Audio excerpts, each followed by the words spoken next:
السلام علیکم ورحمۃ اللہ تعالی وبرکاتہ۔ ناظرین کرام، اللہ کے نبی صلی اللہ تعالیٰ علیہ وسلم کی بارگاہ میں صحابہ کرام نے عرض کی، یا رسول اللہ صلی اللہ تعالیٰ علیہ وسلم، غریب کون شخص ہے؟ آقا کریم صلی اللہ علیہ وسلم فرماتے ہیں، صحابہ جانتے ہو کون شخص سب سے زیادہ غریب ہے؟ وہ کون ہے جو سب سے زیادہ غریب ہے؟ آقا کریم صلی اللہ علیہ وسلم نے فرمایا، ہاں صحابہ سنو، وہ شخص جو سب سے زیادہ غریب ہے بروز قیامت میدان محشر ہوگا۔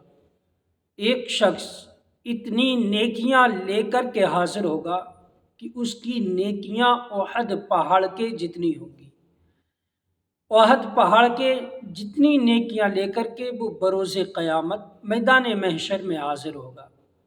تو اللہ کے نبی صلی اللہ علیہ وسلم فرماتے ہیں کہ ایسے شخص کو جب میدان محشر میں لایا جائے گا تو اس کی نیکیوں کو دیکھا جائے گا کہ احد پہاڑ جتنی ہے، لیکن اب لوگ اس کے پاس کھڑے ہیں، کوئی حقدار ہے، کسی پر ظلم کیا ہے، کسی کی چغلی کی ہے، کسی کو گالیاں دی ہیں، کسی کو ستایا ہے، ایسے لوگوں کا ہجوم لگا ہوا ہوگا۔ وہ عرض کریں گے، پاک پروردگار، تیرا وعدہ ہے کہ جس پر کسی کا حق ہوگا جس طرح کا بھی اسے اس کا بدلہ ضرور دلایا جائے گا۔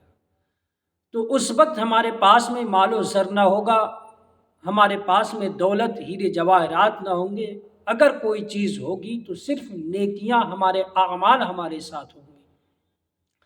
اللہ کے نبی فرماتے ہیں، صحابہ جب اس شخص کے پاس لوگوں کی لائن لگی ہوئی ہوگی تو کوئی مولا اس شخص نے مجھے گالی دی تھی، رب فرمائے گا، فرشتوں اس کے اعمال سے نیکیاں نکالو اور جس کو اس نے گالی دی ہے اس کو نیکیاں دے دو۔ کوئی ہوگا، مولا اس نے مجھے ستایا تھا، ظلم کیا تھا، اپنی طاقت کے بل پر مجھے ڈراتا تھا، دھمکاتا تھا، رب فرمائے گا، فرشتوں اس کی نیکیاں نکالو، اس کے اعمال میں ڈال دو۔ اسی طرح کسی کی چغلی کی ہے، کسی کی برائیاں کی ہیں، کسی کو ستایا ہے، کسی کا حق مارا ہے، تو لوگوں کی لائن لگی ہوئی ہوگی، اے پاک پروردگار ہمارا اس پر حق ہے، ہمارا اس پر بدلہ ہے۔ رب فرمائے گا، فرشتوں ان کے اعمال سے، اس کے اعمال سے نیکیاں نکالو اور ان کے اعمالوں میں تقسیم کر دو۔ اسی طرح لوگوں کی لائن جاری رہے گی اور اس کی نیکیاں تمام کی تمام ختم ہو جائیں گی۔ اب اس کے اعمال میں کوئی نیکی نہ ہوگی اور لوگوں کی لائن لگی ہوئی ہوگی۔ اب فرشتے عرض کریں گے، پاک پروردگار اس کے اعمال میں اب کوئی نیکی نہیں رہی۔ اللہ فرمائے گا، فرشتوں اب ان لوگوں کے گناہ اس پر ڈالنا شروع کر دو، اس کے اعمال میں ان لوگوں کے گناہ ڈال دو جو حقدار ہیں۔ تو اب جو حقدار کھڑے ہوئے ہیں ان کے گناہ اس پر لادنا شروع ہو جائیں گے، اسی طرح اسے گھسیٹ کر جہنم میں ڈال دیا جائے گا۔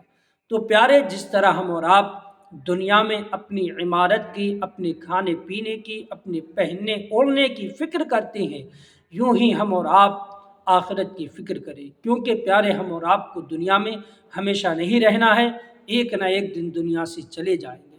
پیارے، ہم سب جانتے ہیں دنیا سے جانا ہے، ایک نہ ایک دن ہم اور آپ دنیا سے چلے جائیں گے، اور جب جانا ہی ہے تو ہم اور آپ کو اس کی تیاریاں بھی کرنی چاہیے، کیونکہ جہنم کی آگ کو ہم اور آپ برداشت نہیں کر سکتے۔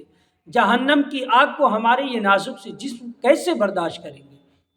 تو پیارے، ہم یہیں پر خیال کریں کہ دنیا کی آگ کا تھوڑا سا حصہ ہمارے جسم کے کسی حصے پر لگ جائے تب ہم اور آپ پریشان ہو جاتے ہیں، اس کی بے چینی کو ہم برداشت نہیں کر سکتے، بے چین ہوتی ہیں، جلن محسوس ہوتی ہے، ہم اور آپ اس تکلیف کو برداشت نہیں کر سکتے۔ پھر ہم اور آپ کو جب پورا جہنم میں ڈالا جائے گا تب کیسے برداشت کریں گے؟ آگ کے جوتے پہنائے جائیں گے، آگ کی زنجیریں پہنائی جائیں گی، تو ہم اور آپ کیسے برداشت کریں گے؟ قبر کے اندر طرح طرح کا عذاب ہوگا۔ تو پیارے، بس ہم اور آپ جیسے فکر دنیا کی بھی کرتے ہیں، جو ہم اور آپ کو ہمیشہ نہیں رہنا، جس دولت کو کماتے ہیں ایک دن یہ ہم سے چھین لی جائے گی، دور ہو جائے گی۔ جن کپڑوں کو ہم دنیا پر بنا سوار کر کے پہنتے ہیں وہ کپڑے ہمارے جسم سے کاٹ کر کے اتارے جائیں گے۔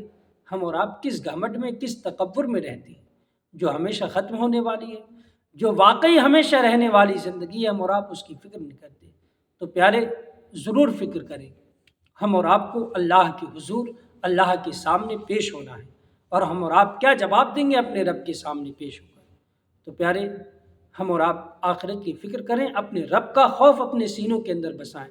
اگر ہم نے اپنے دلوں کے اندر اپنے رب کا خوف بسا لیا تو پھر ہم اور آپ کے دل میں کسی کا خوف پیدا نہ ہوگا، ہم اور آپ ذرا ذرا سی چیزوں سے پھر نہ ڈریں گے۔ ہم اپنے رب کے خوف کو اپنے سینوں کے اندر بسائیں۔ السلام علیکم